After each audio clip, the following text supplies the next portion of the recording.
Welcome, and thanks for tuning in. I'm Lynn Berger, host of Lynn Berger Interviews Remarkable People. Today, I have the pleasure of interviewing Beejhy Barhany, founding executive director of Bina, author of Gursha, Timeless Recipes for Modern Kitchens from Ethiopia, Israel, Harlem, and beyond, and founding owner of and executive chef at Tsion Café. Beejhy, thank you so much for being here. I'm thrilled to speak with you. Thank you for having me, Lynn. Of course. So take me back to your earlier years and let our audience hear about your journey and your earliest memories. Sure. For those who don't know, I come from an ancient Hebraic Jewish community for the land of Ethiopia, in Ethiopia, in Tigray, northern part of Ethiopia, where my ancestor practiced and adhered to the Jewish practices for thousands of years, where anticipation to welcome Shabbat was a whole excitement throughout the village or the immediate family, cooking all the delicious stews and baking bread. So it was kind of this idyllic way of living. I was very young. As a young child, I was busy, playing with my pets or running around the cornfields or, jumping into the river around our house and stuff like that, until to the point where, we had to leave and to start this exodus, the journey to the promised land. And that is because my parents, my ancestor yearned for thousands of years to return to the promised land, which is Jerusalem, Israel, to unify with their brothers and sisters from all over the diaspora. So that's my early recollection and the idyllic life in Ethiopia as a young child. Okay. Will you share with us some of your memories of the journey and when you got there, what you remember? Sure. As I indicated earlier, there was talking and planning for months, even years, within the Jewish community in Tigray, which was to fulfill a prophecy. And we received correspondence from cousins and relatives that made it to Israel in the 60s and so on. They kind of encouraged the families to start the journey. And so literally people left whatever wealth, whatever, the animals, whatever they had. And of course they planned it. They didn't want it to look suspicious, so they didn't sell everything. So you had to make it kind of natural way, so none of your non-Jewish neighbor will suspect, and they eventually can report you to the authorities. Because at that point, people couldn't really leave Ethiopia without a permission, without a permit, and it was instability kind of going on. So my family in my immediate village, we kind of hire guides to show the road and make sure in the checkpoints we're not going to encounter with all of them, all of those, the authority and what have you. But nonetheless, the journey from Ethiopia to Sudan was quite treacherous, not easy, but yet people were very dedicated under mission to fulfill this prophecy. We had to stay in Sudan for a couple of years because of different bureaucracies and what have you. And finally, we had my cousin that he worked with the Mossad and all of that, and kind of arranged for our passage. Of course, getting the passport and all of that stuff, you had to bribe people, pay people, and hire drivers. And we had two drivers.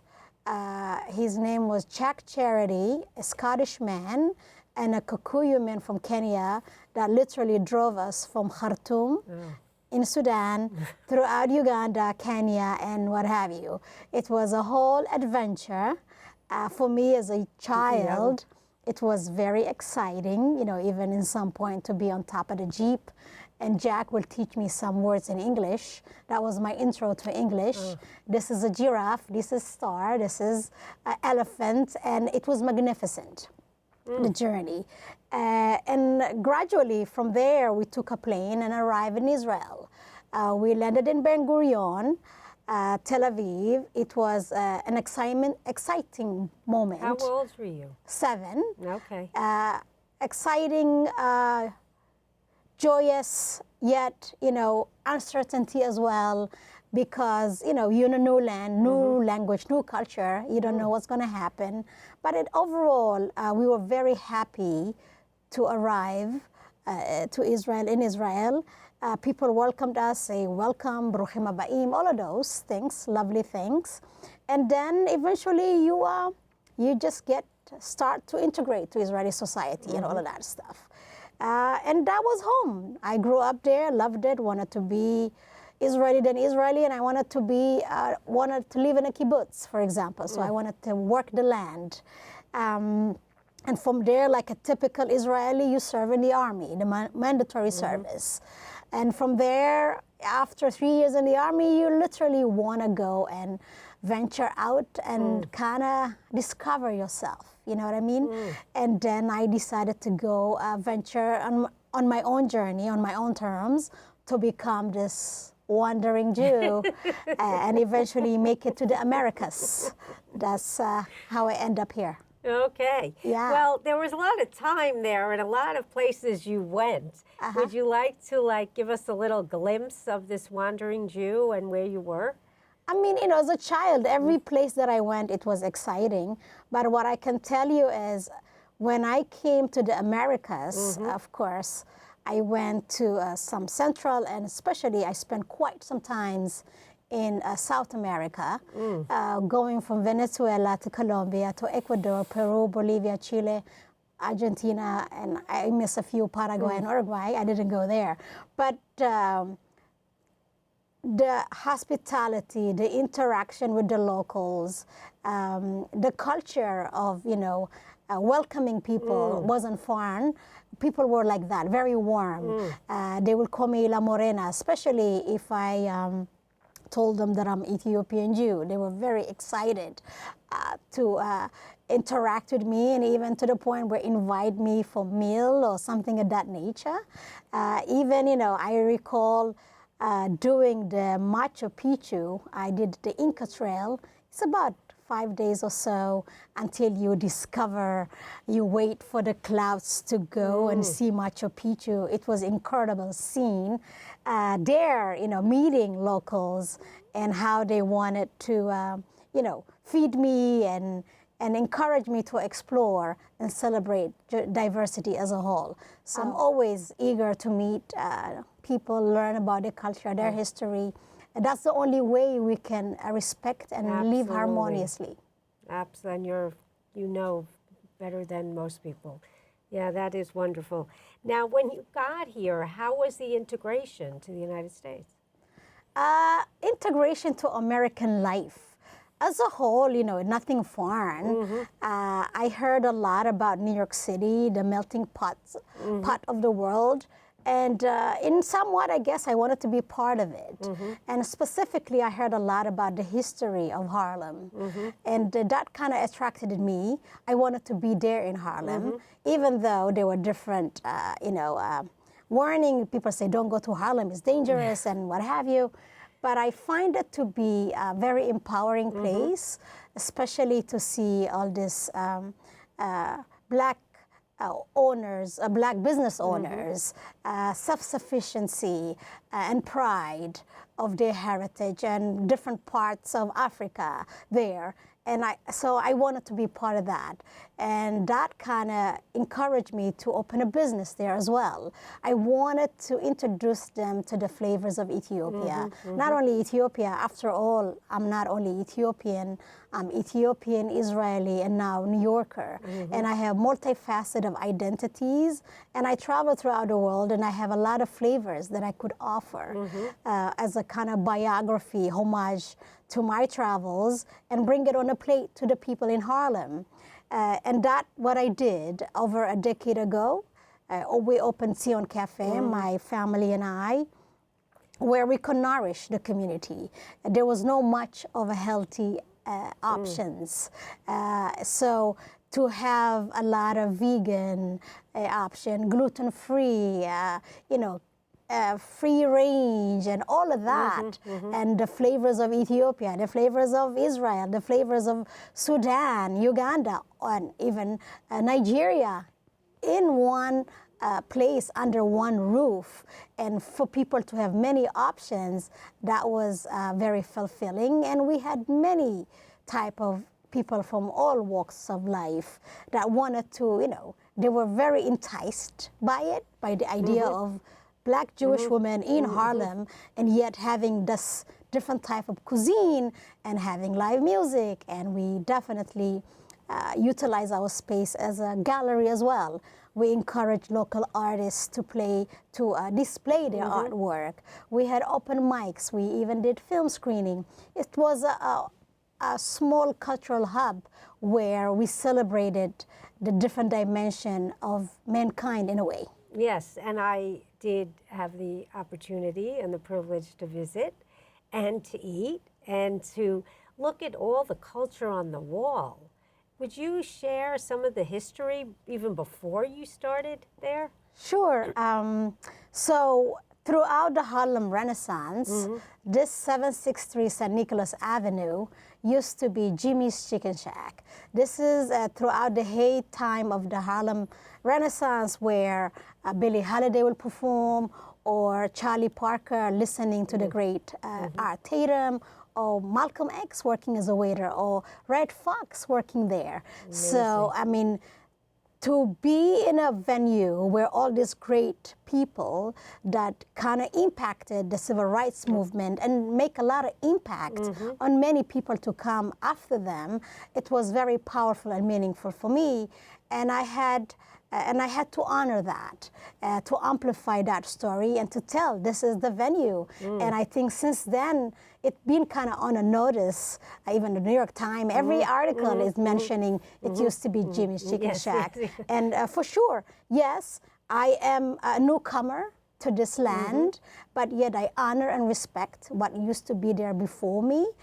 Specifically as a Black Ethiopian Jewish woman, it was important for me to highlight that at Tsion Café and bring the story up to light. Yes, and it's a lovely, I just felt it's very cozy, and I mean that in a positive way. Sometimes people say cozy. No, I love the word cozy. It's very cozy. The food is delicious. The thing on the wall displayed, it just has a very unique flavor, literally and figuratively. Yes. So I encourage anyone that has the opportunity to visit the cafe, because it's really a special experience. And you're also beyond a restaurateur, a chef, you're a founder, right? A founder of Bina. And I don't know if a lot of people know what Bina is, so can you educate us? Sure. Bina in Hebrew is knowledge. And I formed a nonprofit organization by the name Beta Israel of North America Cultural Foundation. Is an acronym, BINA, Cultural Foundation. I formed this nonprofit about 2002 to showcase and celebrate the rich heritage of Ethiopian Jewry. Because many times, often when I go to a synagogue or anywhere, people always ask of my Jewishness, specifically knowing my heritage that goes to millennia upon millennia. And I wanted to bring to the world that Judaism come in different colors. The Jewish people are very diverse more than anything else. And I wanted to emphasize and focus on, especially on Ethiopian Jews. That's who I am. So throughout Bina, we conducted a lot of cultural showcases. Goes from the Sheba Film Festival, which will screen films from the African diaspora, shining light on the Jews of Uganda or the Jews of Nigeria, the Lemba from South Africa, you name it. So there is so much to learn and so much to celebrate. So through Bina, I did that. And of course, Shabbat dinners, and a lot of panel discussion to bring in awareness and inclusion. That was in the early 2000s, and I think the awareness for Jewish diversity and inclusion definitely is in a better place than it used to be 25 years ago. People are more aware of Jews of color, that Judaism is more diverse, and nobody should be surprised of hearing of some other person being Jewish, because there is no one type of people that are Jews. Well, that's so generous of you, and it also nurtured and supported your soul. Of right? course, yeah, it's empowering. Yeah, it's a win-win. Yes. Yes. Good work. Okay. So let's get to a little bit about, we're going to get to your book, and to talk about, like, what is Ethiopian Jewish food? Ethiopian Jewish food is ancient, is trendy, is nutritious, is wholesome. Use ancient grains such as teff, which is the staple for Ethiopian injera, for the bread. It's one of the smallest grain. It's naturally gluten-free. You grind it and you have a flour. From the flour, you make a batter. You let the batter ferment and you make the injera bread. So it's a whole process. And that is basically your plate. The injera is your bread, your plate, and your utensils. And everything goes on it, the different stews, going from chicken, from beef, lentil, what have you, right? And then it's, as well, is communal. You sit together, you feed one another, you nourish one another. That's Ethiopian food. Within Ethiopian food, we really don't, there's no pork per se. We don't utilize, even Ethiopian non-Jewish, it's not within the diet. But yeah. Okay. All right. Well, there's certain spices that are very prevalent. Right? Okay, yes. Would you say? Yeah, I mean, it's, the Ethiopian cuisine is very unique. Flavorful, aromatic, spicy, and very healthy. So the backbone of Ethiopian cooking is the berbere. Berbere spice blend is a mix. It can contain about 18 plus spices, going from the base being chili peppers, coriander, cardamom, paprika, onion, garlic, you name it. And the beauty within it is that you actually can craft it or create it according to your flavors. So you can take some out and kind of create your own signature berbere spice blend. And I think it's very unique. If, so let's say you're allergic to coriander. So take it off and add something else that you like more than that. So, but yet, it's very earthy, flavorful, and aromatic when you especially make an Ethiopian stew. Let's say the dorot is the national dish. You either can do drumsticks or whole chicken, and before that you have to build this paste. The paste is onion, garlic, and ginger. You blend them together and you make this thick paste, and you let it simmer and cook for hours with the berbere. So you create this red, dark, very flavorful sauce, which is, we call it kullet. And in it, you put the chicken and later on the hard-boiled egg, and you have this hearty, festive, very delicious yet nutritious meal that you sit around the table or sit around the mosab, which is a big basket, with your family, and you take a morsel of food and you literally feed one another. Oh, nice. Yeah, and of course beforehand, you wash your hands and what have you. So this is the Ethiopian culture. This is how we eat, how we feed, we nourish one another. Yes. And is that, can you share, this beautiful book that I have to say talks about history. The recipes look delicious. I haven't tried one yet.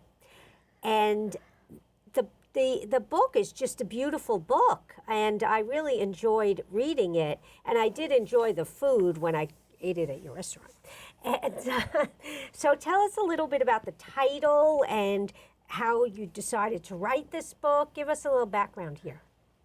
So the title is Gursha. Yes. Gursha is the act, or is the Ethiopian tradition of taking a morsel of food with collard green, lentil, and I take this, as you see in the picture, and I feed it to you. That's Gursha. That's nourishment. That's love. That's respect. That's the title. I intend and I hope I'm bringing nourishment, respect, and understanding to whomever is reading this book. And it's not only recipes and what have you. This is a book of the tradition, the history of Ethiopian Jewry, and yet life stories of my family members, Yes. aunties and cousins, in relation to integration, difficulties of sourcing ingredients, all of that, real people that encounter those difficulties but yet manage to survive, showcasing their resilience and resourcefulness in a new country. Yeah, that's what I really enjoyed about the book, because it is a cookbook with recipes, but it includes your family members, the journey. It's a very, I sat down and just like really started going through it, not like you were just a cookbook, like it's a book. Yes, it's that, when I thought of the book that I Yes. wanted to write, yeah. I didn't want it to be the typical recipe book. I wanted to be something unique, something that will incorporate the personality that I am.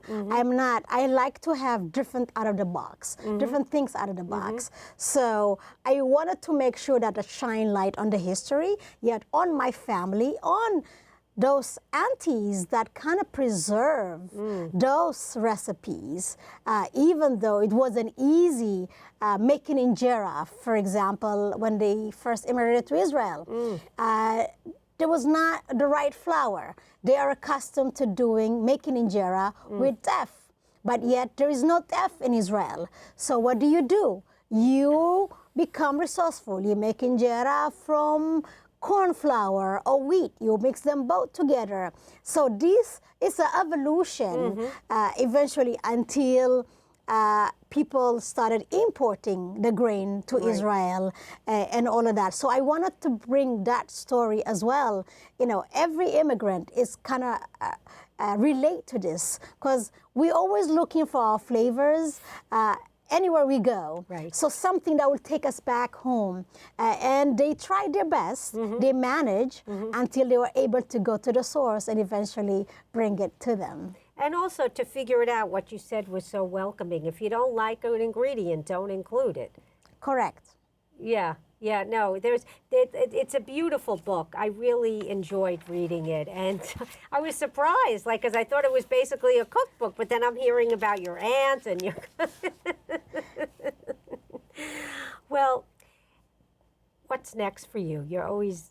You said that's you. You're a wandering Jew. You're creative. You're creating things all the time. What do you see in the future? I'm hoping to increase visibility on the diversity of Jewish diaspora.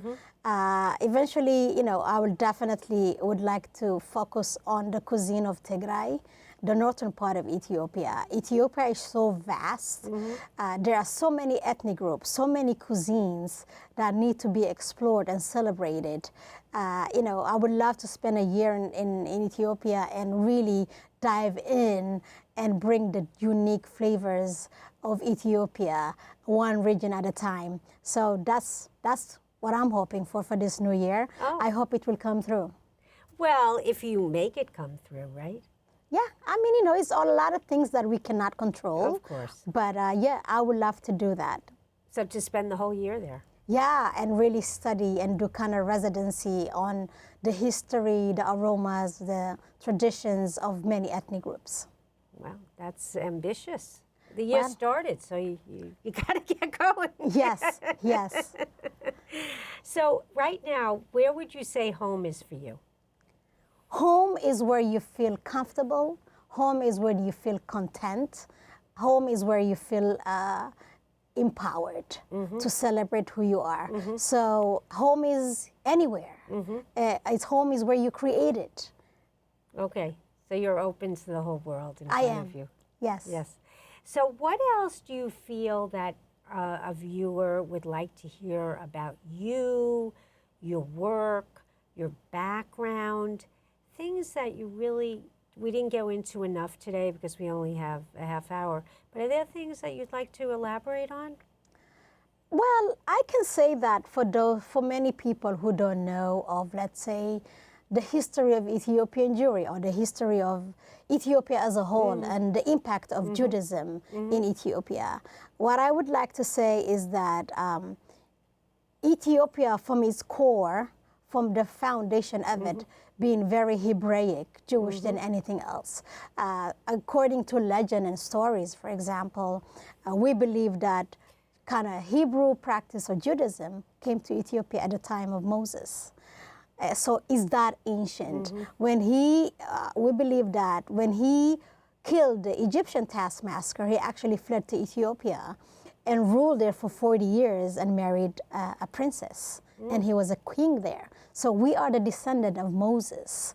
So it's not a new phenomena that all of a sudden Ethiopian adopted Judaism. Is something within our foundation of Hebrew people. And beside that, Ethiopia has a very rich history. Is one of the only African country never been colonized, and there is a great pride, even though the Italian did over 120 something years in the Battle of Adwa, but we managed to defeat them. And Ethiopia always been the beacon of light to many African nations. Very proud of the existence, and Ethiopia have been mentioned over 30 times in the Bible. So in the equivalency of the existence of Rome, Greece, Ethiopia, Aksum, where I come from. So that's my heritage. That's where I come from. And I'm very proud to celebrate it and educate people. Well, you definitely, your face lights up, and you've educated us through the food, through the culture, and it's really been a treat to speak with you today. So thank you so much for joining me this afternoon. And I encourage everyone to, find out about the cafe, find out about the book, anything you can. You'll learn a lot, and it'll be a great experience. Lovely. Thank you. Thank you. Thank you for having me. Thank you.